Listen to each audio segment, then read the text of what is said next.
Great to have you along for the ride. Thanks a lot for stopping by. Glad to have this young lady back. She, of course, is an incredible, I think the best, Southwest border reporter that we've got, and the best hair. Bill Malugin can shut it. It is Allie Bradley. Allie, how are you? Good to see you again.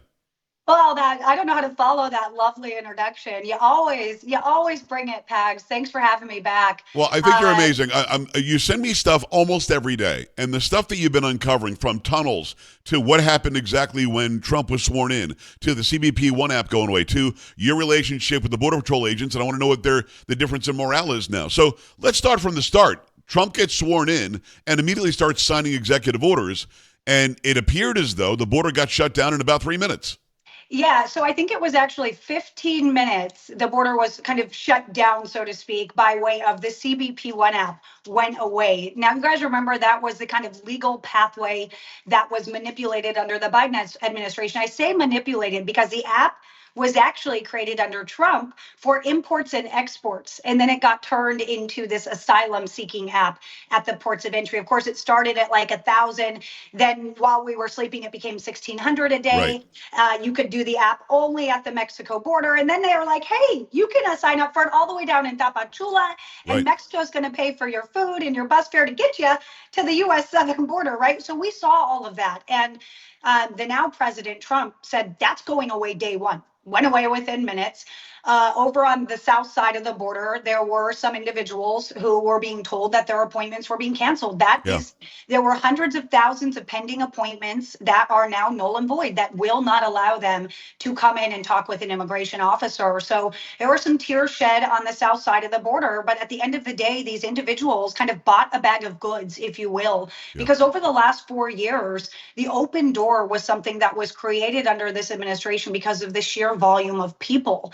And so they kept coming, right? And the cartel was exploiting them and was capitalizing off of them.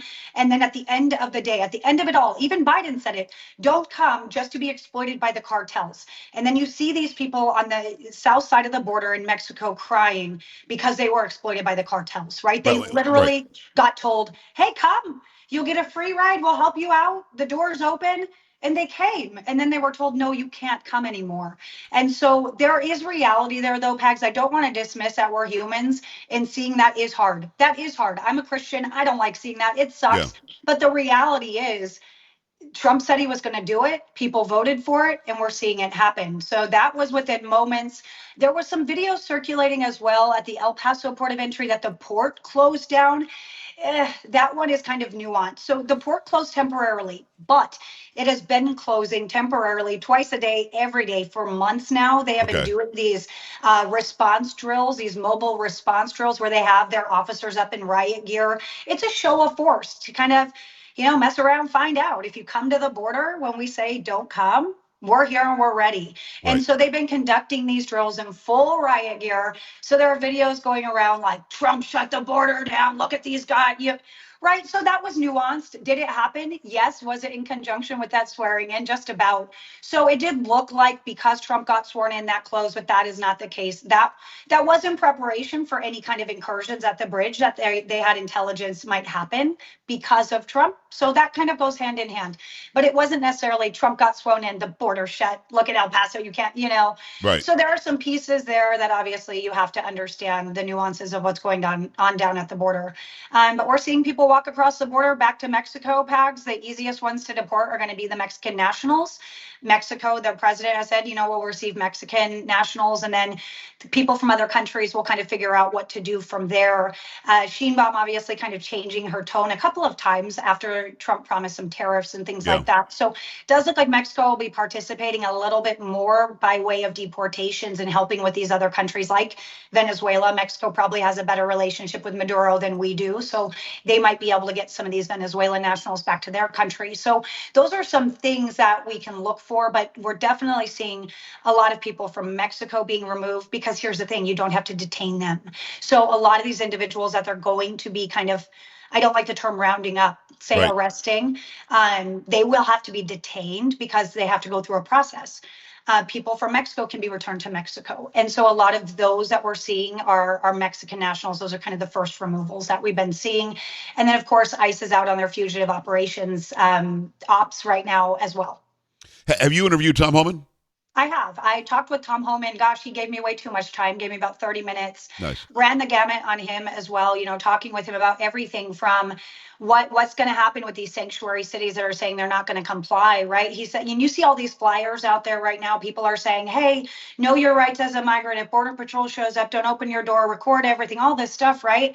Hey, we'll help you. We'll shield you. Come hide here.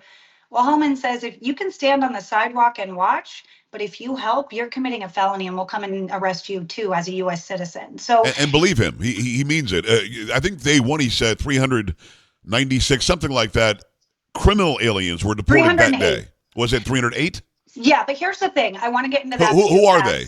So we got to get into that too. Okay, so fugitive operations teams have been operational for years. I know several guys who have been working on those teams, who have been working on them forever. So this is not new because of the Trump administration. ICE ERO has fugitive operations teams. It's literally a like unit that you apply for, a specialty unit. It's a 2-year detail, and you're part of this unit. Every day you get a packet or a docket of your targets. They're usually separated based on their A number, so the number that the illegal immigrant has, the ICE officer will then get that docket. Like maybe if the numbers are odd or even, that will go to that certain agent. So it's kind of random distribution. And then that agent has a little bit of discretion to go after which targets they have. Now, they do have non-criminal targets as well, but those aren't going to be targets. They're not going to prioritize those individuals. They're going to prioritize people like pedophiles, criminal sex offenders. They're going to prioritize murderers, rapists, drug convicted felons, big ones. We're not talking about DUI guys that my FUG ops guys are sending me on a daily basis.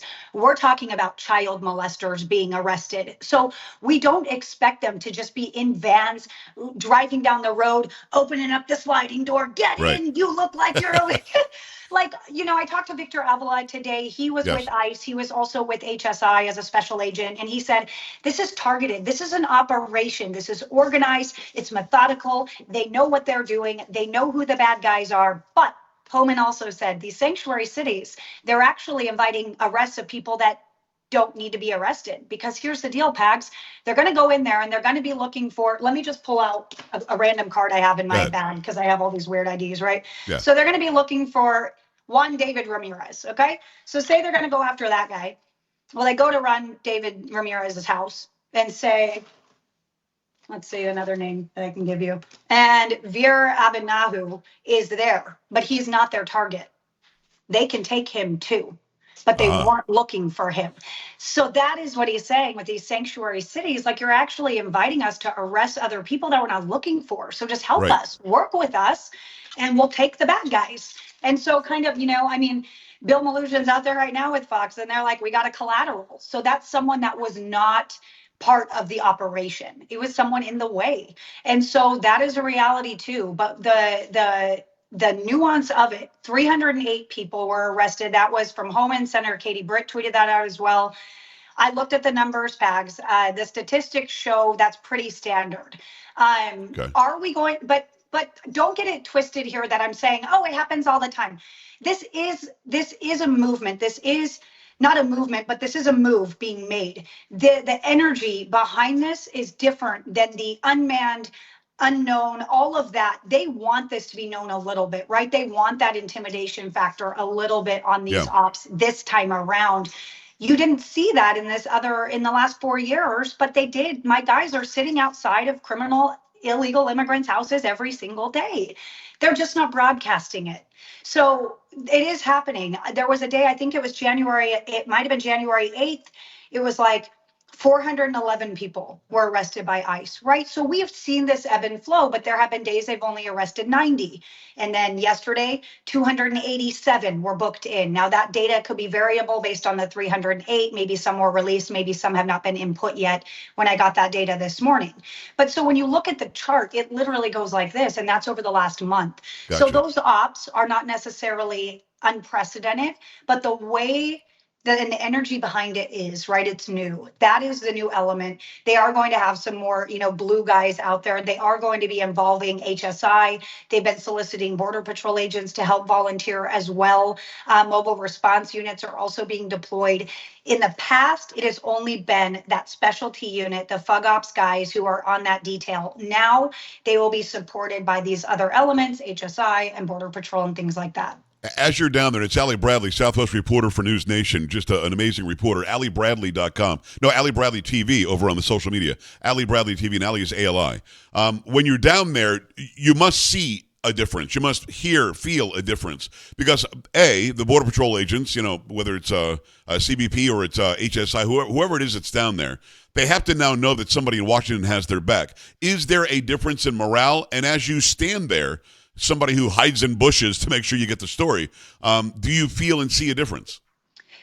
I'm going to be honest here. I requested protective gear for the first time a couple of months ago. Wow. Okay. The cartel is operating in ways that has been unprecedented, right? We've been reporting about how they've been given the green light to shoot at agents. They've been able to retaliate, do all of these different things that we just haven't seen in the past. And the reality is when you get them in a vice grip, designated them now as terrorists, you have a situation now where they're not able to make their $13 billion a year so easily. It becomes combative, it becomes desperate. And so there is a feeling down here of, and I even was talking to the sheriff of Valverde County yesterday about it. We both agree. It's almost like with the end of Title 42, when it was almost so quiet you could hear a pin drop. Right. You said something's coming. We just don't know what.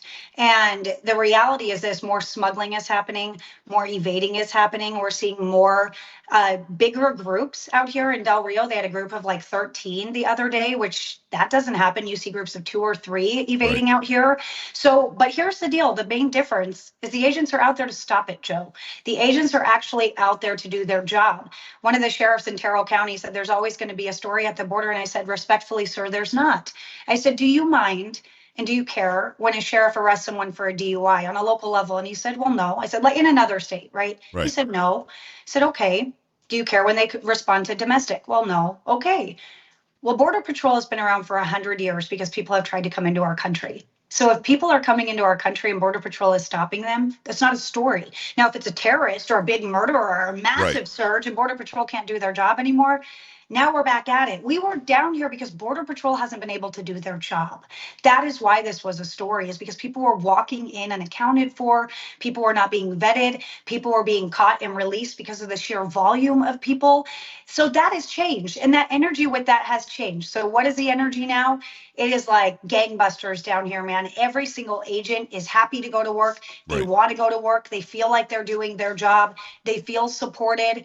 A lot of them don't really love the idea that 1,500 more troops are coming down because Yeah. the National Guard that's been down here, it's bodies, right? And they've acted as a deterrent, but a lot of times they've gotten in the way. We had 3 National Guard soldiers smuggling people within 3 months Stop it. last year. Stop We it. reported on that. So they're like, hey, these guys are blowing our ops. They're smuggling people. They're military. They're not cops. They don't For have those a police. who are watching and listening, let me just reiterate. Caroline Levitt, who is the press secretary for Trump, said today that 1,500 active duty military will be going to the border. Have you, in your reporting and talking to people that work down there every day, have you found out what exactly they'll do? Is it just a show of force? Okay, so here's the nuance of this. We play all the nuance games. So back in 2018, President Trump then sent 4,000 troops down to the border. That was under Operation Guardian Support. Right. Biden came in, reduced that number to 2,500, and then goes, we need more support, re-upped it. So we're hovering around 3,000 to 4,000 National Guard soldiers down here. Nuance moment, National Guard is not considered active duty. Right. So they are now going to send active duty soldiers. Is he sending down. the army? I mean, who's he sending? I would imagine. So Army and Marines were down here at the last national emergency that was during COVID. But here's the deal. They were armed, but they weren't allowed to put hands on migrants. They did get in some kind of altercation, and that got stopped real fast, and they were no longer able to help. So every agent that I'm talking to is like, it's performative. They will not be able to do anything unless Trump gives them immigration authority. They cannot put hands on migrants. They will just be a deterrent. They can fire pepper balls at the ground in front of them. but they don't have immigration arrest authority. So there are different nuances here. The Lake and Riley Act is going through. Right. That gives some local authorities enforcement. Will that avail something there for military? I don't know. Will Trump just wave the wand and give them some permissions? I don't know. Yeah. Agents, though, say if they cannot be with us in lockstep doing what we are doing, they're just going to be in the way. So you have guys standing shoulder to shoulder in their camo. They're a deterrent. They have their rifles. Don't cross here. That's scary. Yeah. Over the last 4 years, though, the reality here is this, and Victor Avila confirmed this to me, is that migrants actually went to the soldiers, self-surrendering to them, knowing they would not be able to do anything. Now they're going to find out that maybe they can do something. So Yeah. Victor says they need some kind of authority down there. They need to be able to do something. Otherwise, they're just going to be standing there acting as a deterrent. The people aren't likely going home because, according to Biden, they sold everything and don't have a home to go home to. So they're likely going to cross somewhere else, Pags. Where's that going to be? I don't know. So was it a deterrent?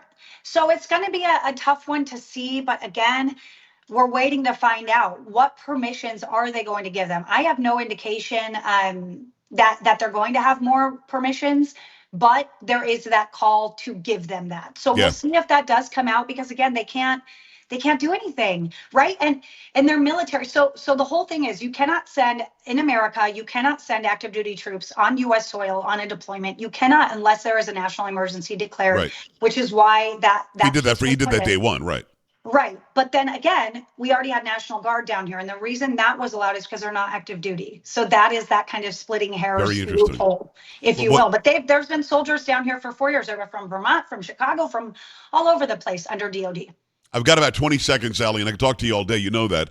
Are the NGOs scared? Are they afraid of being defunded? They should not have been helping people illegally cross into the country, in my opinion, all these years. I would hope that they're scared they'll lose funding. What are they doing? You know, Catholic Charities is the biggest NGO, and at one point they admitted to us they were getting federal reimbursement by the millions, and we're buying bus tickets and plane tickets for people, right? We were able to confirm that. So it is a money-making business, right? It was responding to a crisis and monetizing that. So I actually asked my colleague, who is lining up an interview right now with Catholic Charities, to ask specifically this, Peg. So hopefully I can get you a better answer. But I said, you know, they have employees. They have people they pay. They have overhead because they're a business in a sense too. So It's going to be interesting to see what happens, Pags, because things are going to dry up, but we are not going to see 4,000 people at the border or and then some. So it's going to be interesting. How are they going to stay afloat? But Catholic Charities has been around for a very long time. Yes. The one here popped up in 2019 in response to the crisis. So I would imagine they're probably hurting a little bit more. Find her everywhere. ALI Bradley TV, Allie Bradley TV, amazing reporter, Southwest reporter for News Nation. Always on top of the story. Allie, thanks a million. I appreciate you. Thanks, Pags. Talk soon. All right, we're back after this. Stay right here.